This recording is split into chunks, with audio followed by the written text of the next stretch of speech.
이를텐 가족 여러분 반갑습니다. 오늘도 여러분에게 좋은 일이 많이 일어나기를 바랍니다. 오늘은 열왕기상 11장입니다. 지금까지 우리는 솔로몬과 이스라엘 나라의 번영의 과정에 대해서 함께 살펴보았습니다. 열왕기상 1장에서부터 10장까지가 주요 내용이었는데요. 그런데 솔로몬의 통치와 또 그의 개인적인 삶에 있어서 늘 좋았던 일들만 있었던 것은 아니었죠.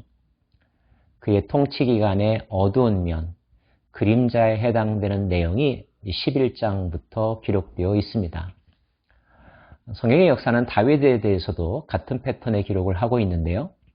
사무엘하 1장에서부터 10장까지가 다윗 시절의 번영과 발전에 대해서 소개하고 있었다면 11장에 가서는 다윗 인생에 있어서 가장 치명적인 실수, 어두운 면이 기록되어 있습니다. 모든 인생은 빛이 있다면 어둠이 있고 언덕이 있다면 골짜기도 있는 법이죠. 자, 누구나 실수할 수 있고 잘못할 수 있기는 한데 그러나 우리는 그 실수의 과정과 내용들을 살펴보면서 자신의 삶의 반면 교사로 삼아야 할 것입니다. 11장에서 설명하고 있는 솔로몬 시대의 잘못된 점 그 첫 번째는 솔로몬이 너무 많은 아내를 두었다는 것입니다. 솔로몬 왕이 바로의 딸 외에 이방의 많은 여인을 사랑하였으니 곧 모압과 암몬과 에돔과 시돈과 헷 여인이라. 여호와께서 일찍이 이 여러 백성에 대하여 이스라엘 자손에게 말씀하시기를 너희는 그들과 서로 통혼하지 말며 그들도 너희와 서로 통혼하게 하지 말라. 그들이 반드시 너희의 마음을 돌려 그들의 신을 따르게 하리라 하셨으나 솔로몬이 그들을 사랑하였더라. 이집트 바로의 딸과 결혼한 것까지는 이해한다 할지라도 그 외에 다른 이방 여인들과 너무 많은 결혼을 했다는 것입니다. 이는 하나님께서 금하시는 것이었죠. 왜 금하시는지 그 이유도 설명하고 있습니다. 단지 그 여인만 오는 것이 아니라 그 여인이 속한 나라의 문화와 종교와 관습들도 들어오게 되는데 솔로몬과 이스라엘이 그들에 맞서서 자신들의 문화와 신앙을 끝까지 지킬 수 없다는 것입니다. 이 사실을 간과해서는 안 된다는 것. 이것이 하나님께서 이방 사람들과의 결혼을 금지시킨 이유 가운데 하나였습니다. 하지만 그럼에도 불구하고 오늘 본문 말씀 보면 솔로몬이 그들을 사랑하였다고 말했습니다. 여기서의 사랑은 어떤 사랑일까요? 정욕이었을까요? 단순한 끌림이었을까요? 결국 솔로몬은 자신이 원하는 대로 많은 여인들을 취하였습니다. 그 수가 참 놀랍습니다. 후궁이 700명이요 첩이 300명이라고 했습니다. 그런데 우려했던 대로 그 여인들은 왕의 마음을 사로잡았습니다. 왕의 마음을 흔들어 놓았습니다. 그래서 왕으로 하여금 하나님께 온전히 마음을 들이지 아니하고 부분적인 헌신을 하는 사람으로 변하게 만들었습니다. 놀랍게도 그런 표현이 반복해서 나오고 있죠. 솔로몬의 나이가 많을 때에 그의 여인들이 그의 마음을 돌려 다른 신들을 따르게 하였으므로 왕의 마음이 그의 아버지 다윗의 마음과 같지 아니하여 그의 하나님 여호와 앞에 온전하지 못하였으니 솔로몬이 여호와의 눈앞에서 악을 행하여 그의 아버지 다윗이 여호와를 온전히 따름같이 따르지 아니하고 9절 말씀도 보십시오. 솔로몬이 마음을 돌려 이스라엘 하나님 여호와를 떠남으로 여호와께서 그에게 진노하시니라. 결국 이 정도면 되겠지라고 했던 아내란 생각은 점점 더 깊은 함정 속으로 빠지게 만들었고 끝내는 솔로몬의 마음이 하나님을 떠나게 되었다는 것입니다. 하나님께서 진노하셨습니다. 여호와께서 솔로몬에게 말씀하시되 내게 이러한 일이 있었고 또 내가 내 언약과 내가 내게 명령한 법도를 지키지 아니하였으니 내가 반드시 이 나라를 내게서 빼앗아 내 신하에게 주리라. 나라를 빼앗겠다고 말씀하십니다. 너무 그 과정이 신속하고 과감하여서 놀라셨지요. 그런데 성경은 분명히 이런 결정이 내려지기까지, 이런 조치가 내려지기까지 하나님께서 이미 경고하셨다고 기록하고 있습니다. 대부분 잘못을 저지르는 사람은 자기가 얼마나 많은 잘못을 저질렀는지에 대해서는 미처 생각하지 못하고 왜 뜬금없이 저렇게 화를 내나, 왜 나에게 이렇게 가혹한 벌을 주나 억울해하는 경향이 많은 것 같습니다. 그러나 여러분 기억하십시오. 하나님의 형벌은 여러분이 지은 죄보다 가볍다는 것을 말입니다.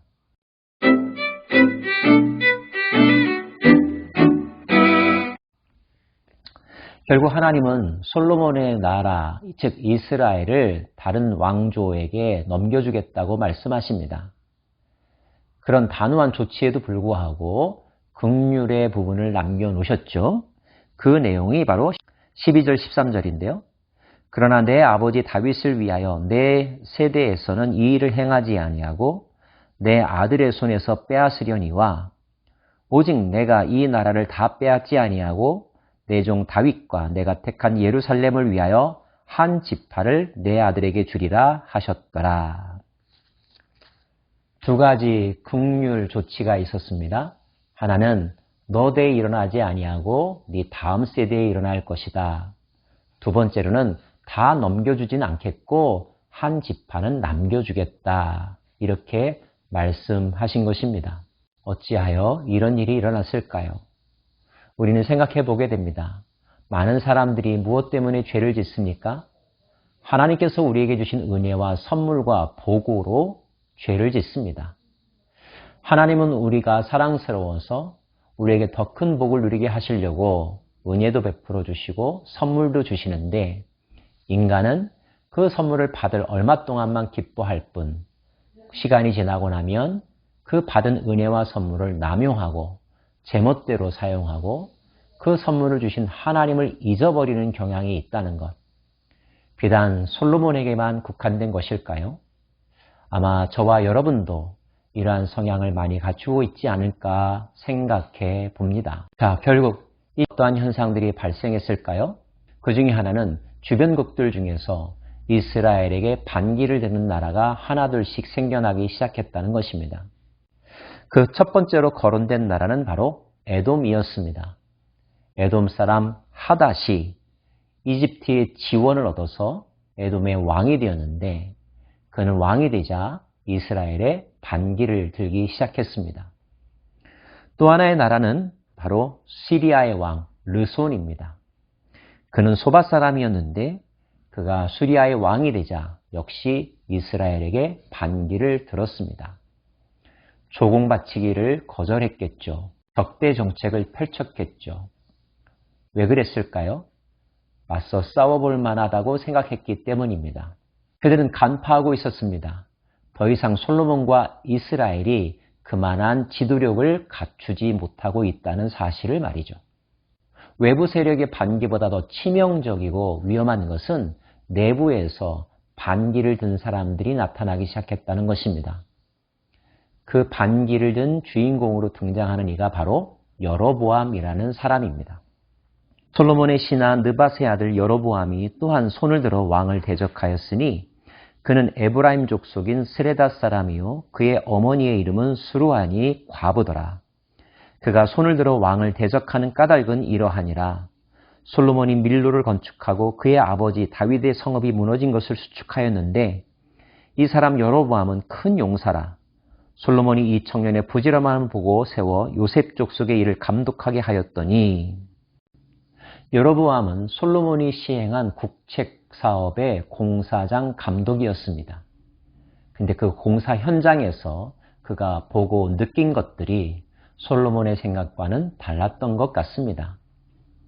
게다가 하나님의 사람 아히야가 이 여로보암에게 해준 말, 그 말은 여로보암이 가지고 있던 생각을 옳다고 확증하는 계기가 되었습니다.